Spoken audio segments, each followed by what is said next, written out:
আজ আমরা এমন এক মহাযুদ্ধের দ্বারপ্রান্তে দাঁড়িয়ে আছি যা হয়তো মানব ইতিহাসের সবচাইতে ভয়ানক অধ্যায় হয়ে উঠতে চলেছে। মানবজাতি আজ সেই আগ্নেয়গিরির কিনারে দাঁড়িয়ে আছে যা ফুঁসে ওঠার অপেক্ষায়। একদিকে ইরান, যা মধ্যপ্রাচ্যের একমাত্র সত্যিকারের সামরিক দানব, এবং অন্যদিকে ইসরায়েল, টেকনোলজির চূড়ায় থাকা এক অত্যাধুনিক সামরিক শক্তি। আর তাই নির্দ্বিধায় বলা যায়, তাদের গর্জন যদি একবার শুরু হয় তাহলে পুরো বিশ্ব কেঁপে উঠবে। আর এই যুদ্ধ একবার শুরু হলে ফলাফল হবে ভয়াবহ, ধ্বংসাত্মক এবং রক্তাক্ত।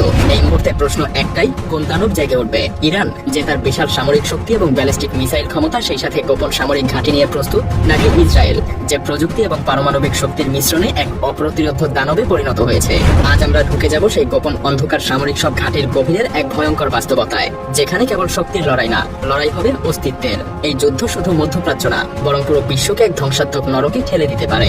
প্রস্তুত হন এই রোমহর্ষক বিশ্লেষণের জন্য, যেখানে আমরা ঢুকে যাব এই দুই দেশের সামরিক শক্তির গভীরে। তো চলুন দেখে নেওয়া যাক কোন দানব সামরিক শক্তির দিক থেকে সব থেকে বেশি এগিয়ে রয়েছে। অর্থনৈতিক শক্তি। যুদ্ধ মানেই টাকার খেলা।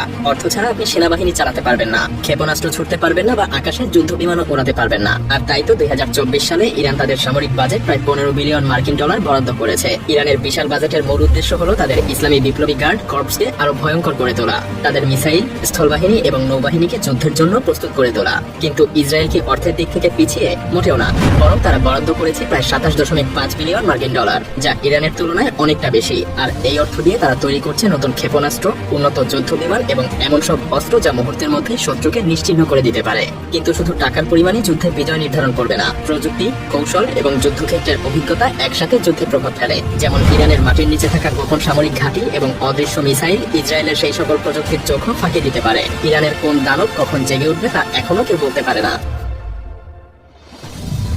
সেনাবাহিনী। ইরানের সবচেয়ে বড় শক্তি কি জানেন? তাদের বিশাল সেনাবাহিনী। তাদের আছে 6,10,000 অ্যাক্টিভ মিলিটারি পারসন। এর মধ্যে 3,50,000 সেনা নিয়মিত বাহিনীতে আর 1,90,000 সেনা সদস্য আইআরজিসিতে নিয়োজিত, যারা সবসময় প্রস্তুত যে কোনো বিপর্যয়ের জন্য।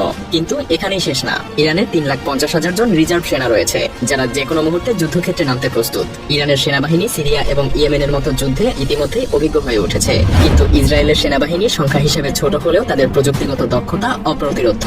তাদের সক্রিয় সেনাবাহিনী 1,69,500 সদস্য নিয়ে গঠিত, কিন্তু রিজার্ভ বাহিনী 4,65,000, যা যে কোনো যুদ্ধের সময় দ্রুত মাঠে নামার জন্য প্রস্তুত। তাই বলাই যায় এখানে ইরানের সেনারা সংখ্যার দিক থেকে অনেকটা এগিয়েই আছে।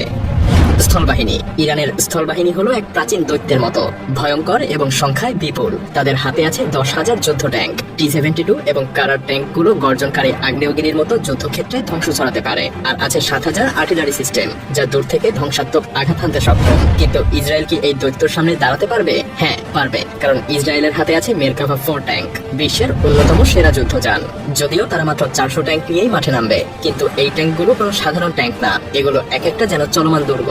প্রতিটা মেরকাভা 4 ট্যাঙ্ক একই সাথে আক্রমণ এবং নিজেকে প্রতিরক্ষা দুইটাই করতে পারে। তবে ইরানের গোপনাস্ত্রাগারে কি লুকিয়ে আছে তা কিন্তু এখনো অজানা।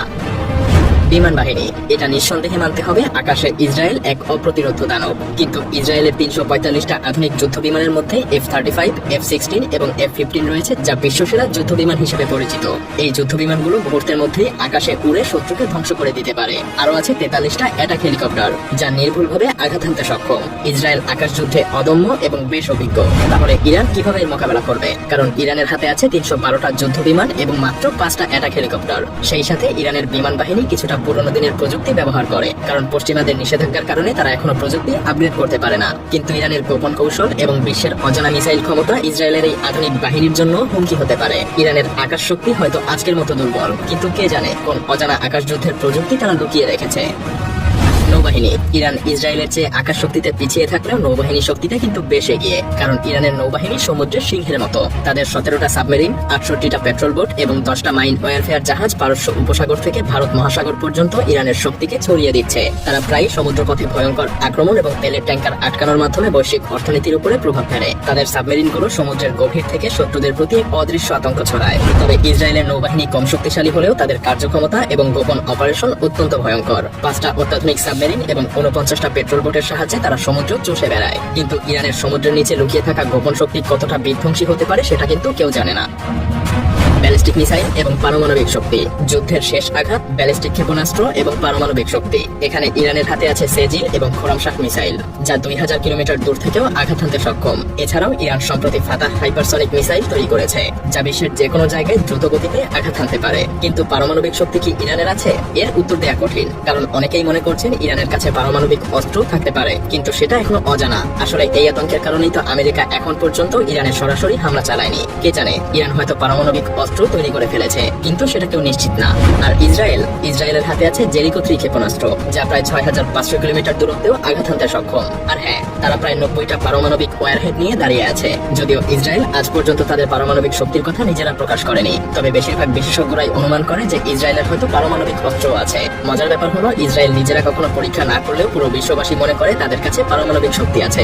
যাই হোক, যদিও ধরে নেই পারমাণবিক শক্তির দিক থেকে ইসরায়েল আজ অপ্রতিরোধ্য শক্তি, তবে ইরানও মাটির গভীরের বাংকারে লুকিয়ে থাকা এক রহস্যময় দানব। তাদের প্রকৃত ক্ষমতা হয়তো আমরা এখনো জানি না। ইরানের ভেতরে এমন কিছু লুকিয়ে থাকতে পারে যা ইসরায়েলের চাইতেও হয়তো কয়েক গুণ বেশি ভয়ঙ্কর। হতে পারে সেটা পারমাণবিক অস্ত্র।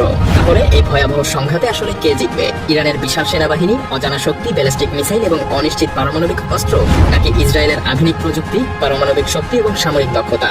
আপনাদের এই প্রশ্নের উত্তর নিয়ে আমরা হাজির হব সামনের কোনো এপিসোডে। আজকের মতো ভালো থাকবেন, ধন্যবাদ।